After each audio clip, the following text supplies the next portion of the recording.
Hi everyone, this is Srija and welcome to the 5th episode on my channel. In this episode, I'm going to be talking about surviving the 2-week wait. The 2-week being the 2 weeks after you've ovulated till the time you're supposed to start your periods again or not if you've conceived. So those 2 weeks where you don't know if you're pregnant or not.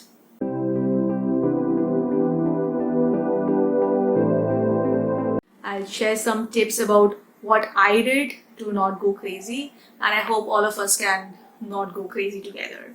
Number one, this is like super important. Don't tell people in your life that you're trying to conceive. Those other people, no matter how well intentioned it is, they will probably ask you from time to time and ask you updates regarding your TTC journey, and it's going to be irritating after a while. It could be various emotions: irritation, anger, sadness. Number two, assume everything to be PMS until you have that positive test result.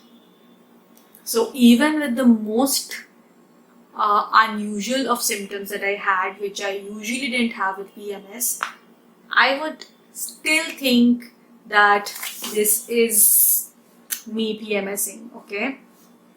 Me and my partner would, I would share my symptoms with him, and I would be like, this is happening and that is happening, and what do you think it means? We would actually joke about it. We would try to lighten the entire mood and the situation and be like, oh yes, of course, that of course means you're pregnant, and yeah, what else could it be? So we kind of sort of made a joke out of it so as not to put a lot of pressure on it, which brings me to my next point. Lower your expectations. Set your expectations super low.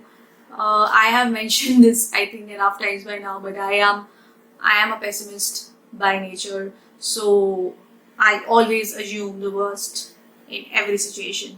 So, which is not the best thing to do. I know you should be optimistic and all of that, but it has always helped me manage my defeats, disappointments a lot better in life. Apparently there's a term for it. It's called defensive pessimism.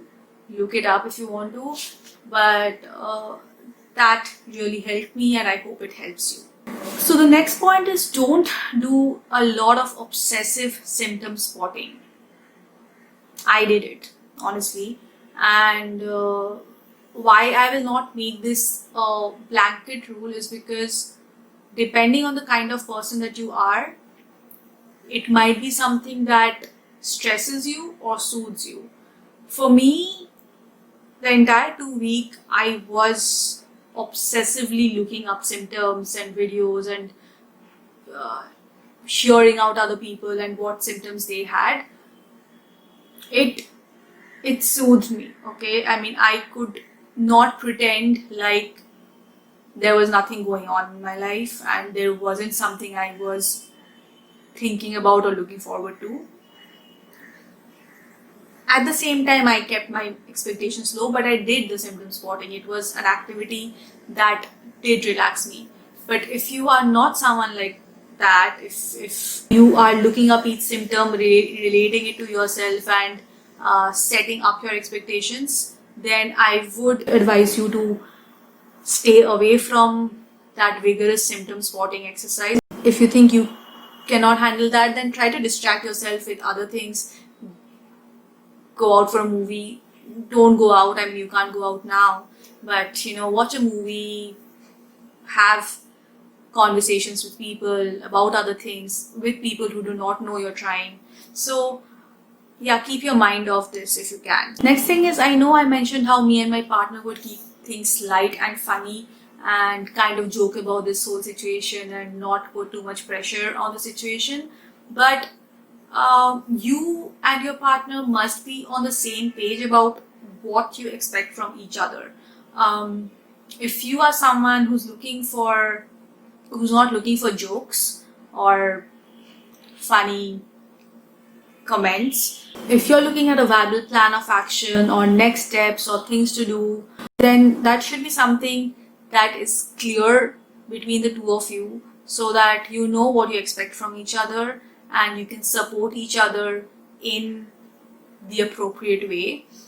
Because okay, fine, jokes worked for us in the first month, might have worked in the second month, might not have seemed that funny the fifth month onwards, who knows. So make sure that both of you are on the same page about what you expect from each other and how you want to deal with the situation in general. So both being responsible or funny might be important and equally crucial at different points of time, but you should know what to be when. Next is the use of a journal. I recommend the use of a journal not just to, do a dear diary kind of a thing, where you write down your experiences, which is as important, by the way, or which is as crucial, but whatever obsessive thoughts you've been having, whatever questions, doubts, worries, concerns, whatever they are, just write it down. You need a vent for it, write it down. So this journal is going to be your repository of positive feelings, negative feelings. It's going to be your go-to thing, because the 2-week wait is also the point of time where you don't know yourself. You obviously haven't told anyone.